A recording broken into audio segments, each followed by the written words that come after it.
ও আমার মা বোনেরা, ফেরাউনের এক দাসী ছিলেন। ফেরাউনের এক দাসী ছিলেন, যেই দাসী আল্লাহ পাক রব্বুল আলামিনের উপরে ঈমান এনেছিলেন, মূসা আলাইহিস সালাতু ওয়াস সালামের উপরে ঈমান এনেছিলেন। বুখারীর বর্ণনায় আমরা পড়েছি এই কিপ্তির কথা, এই দাসের কথা নবীর হাদিসের ভিতরে আমরা পেয়েছি। নবী আলাইহিস সালাতু ওয়াস সালাম এর হাদিসের ভিতরে আমরা পড়েছি, ফেরাউনের দাসী যখন লা ইলাহা ইল্লাল্লাহ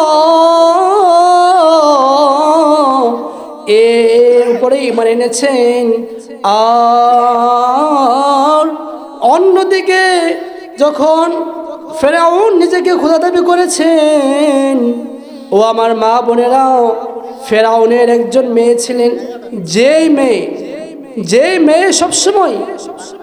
মেয়ে সবসময় তার বাবাকে খোদা মানত, কিন্তু তার দাসী লা ইলাহা ইল্লাল্লাহ বিশ্বাস করত, লা ইলাহা ইল্লাল্লাহ বিশ্বাস করত, লা ইলাহা ইল্লাল্লাহ বিশ্বাস করত। ও আমার মা বোনেরা, ফেরাউনের দাসী সবসময় তার মেয়ের খেদমত করত। তার মেয়ের খেদমত করার জন্য ফেরাউন তার দাসীকে নিযুক্ত করে দিয়েছিলেন। হঠাৎ একদিন ফেরাউনের দাসী তার মেয়ের মাথা আশ্রিয়ে দিতেছিলেন। হঠাৎ হাত থেকে পড়ে গেলেন চিরুনি। ফেরাউনের দাসী বিসমি রব্বিল আলামিন,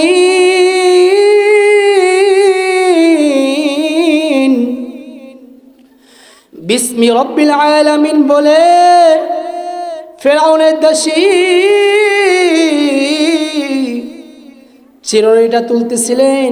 ইতিমধ্যে তার মেয়ে শুনেছিলেন। এই বাক্যটা শোনা মাত্র দাসীকে বলতেছেন, তুমি কি আমার পিতা? তুমি কি আমার পিতা? ফেরাউনকে খোদা মানো না। বিসমি রব্বিল আলামিন বলে কাকে তুমি ডাকলা? রব হিসাবে কাকে ডাকলা? ওই দাসী বলতেছিলেন, ফেরাউন তো খোদা নয়, আমি তো লা ইলাহা ইল্লাল্লাহ বলে এক আল্লাহর উপরে ঈমান এনেছি। যে ঈমান আমার অন্তরের ভিতরে গেঁথে রেখেছি, এই ঈমান আমি বিশ্ব জগতের প্রতিপালক আল্লাহ তাআলা, যিনি এক, যার কোনো শরীক নাই, এর উপরে আমি এনেছি। ও আমার মা বোনেরা, দেখেন ইমানের পাওয়ার কি পরিমাণ ইমানের পাওয়ার। আর আজকে আমরা দুনিয়ায় নিছক অনর্থক কিছু স্বার্থের বিনিময়ে নিজের মান সম্মান, ইজ্জত আবরু সমস্ত কিছু ধ্বংস করিয়ে দিতেছি। ও আমার মা বোনেরা, ফেরাউনের মেয়ে এক দৌড়ে ফেরাউনের কাছে যেয়ে বলতেছে, ও আমার পিতা, তুমি তো বিশ্ব জাহানের মালিক, এটা জানি। তুমি তো খোদা, এই পৃথিবী তুমি সৃষ্টি করেছো, আমরা বিশ্বাস করি, কিন্তু তোমার দাসী তোমাকে প্রভু মানে না, তোমাকে খোদা মানে না। ও আমার পিতা, তুমি নাকি বিশ্বজাহানের খোদা না।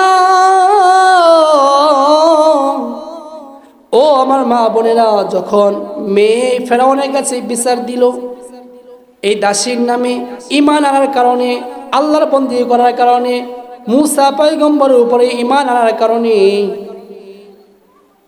ফেরাউন তার সেনাপতি হামানকে বলতেছে, ও হামান, আমার দাসী আমার ঘরের ভিতরে থাকে, আমার অধীনে থাকে, সে বলে আমাকে খোদা মানে না। ও হামান, এখন কি করা যায়? হামান বলতেছে তাকে কঠিন শাস্তি দিতে হবে। ও আমার মা বোনেরা, দেখেন হৃদয় বিদারক ঘটনা।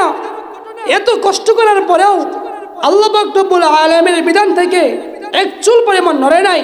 কিন্তু আমি আপনি আল্লাহ পাক রব্বুল আলামিনকে ডাকতে ভালোবাসি না, আল্লাহ পাক রব্বুল আলামিনের বিধান ভালো লাগে না, পর্দার ভিতরে থেকে আল্লাহ পাক রব্বুল আলামিনের দাসত্ব করব, এটা ভালো লাগে না। আমাদের কাছে বেপরদা, বেহায়াপনা, বর্বরতা এটা আমাদের স্বভাবে পরিণত হয়েছে। ও আমার মা বোনেরা, হাতে ধরি পায়ে ধরি, ও আমার মা বোনেরা, আমি বলতেছিলাম আল্লাহর প্রেমে যদি ডুব দিতে পারেন, রাসূলের প্রেমে যদি ডুব দিতে পারেন, রাসূলের সুন্নাহ মোতাবেক যদি চলতে পারেন, ও আমার মা বোনেরা, মরার সাথে সাথে আল্লাহ পাক রব্বুল আলামিন আপনার জন্য জান্নাতের 8টি দরজা খুলে দিবেন। সুবহানাল্লাহ। ও আমার মা বোনেরা, যখন এইভাবে ফেরাউনের মেয়ে তারা আবার আব্বার কাছে বিচার দিল যে তোমাকে খোদা মানে না, তোমার দাসী হামানকে নিয়ে যেয়া তারা সিদ্ধান্ত করলো এই দাসীকে এবং তার 2জন সন্তান ছিল, তার 2জন সন্তান সহ উভয়কে, এই 3 জনকে মিলে একেবারে তেলের ভিতর নিক্ষেপ করবে। ও আমার মা বোনেরা, একেবারে মর্মান্তিক ঘটনা, কি বলবো, দুঃখের কথা।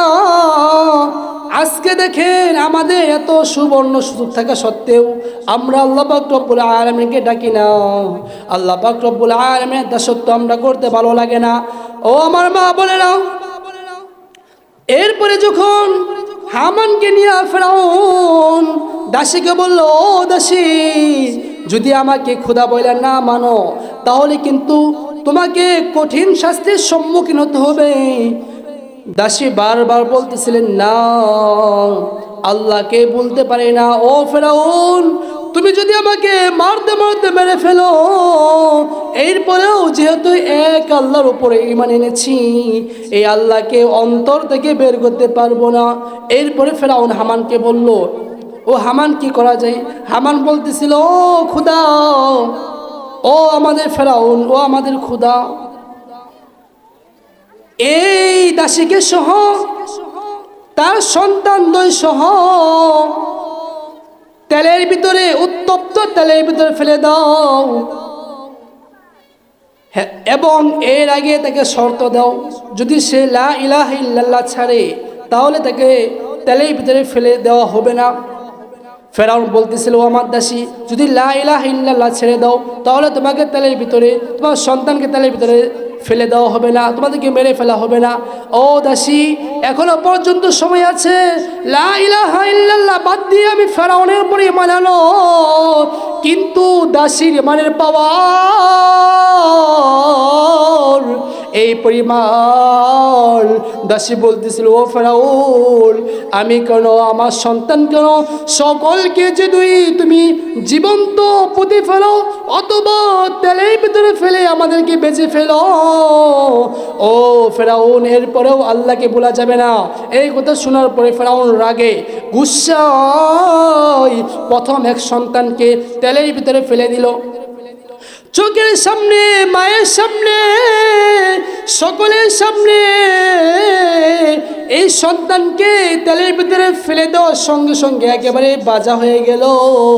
মায়ের সামনে সন্তানকে একেবারে তেলের ভিতরে ফেলে দিল।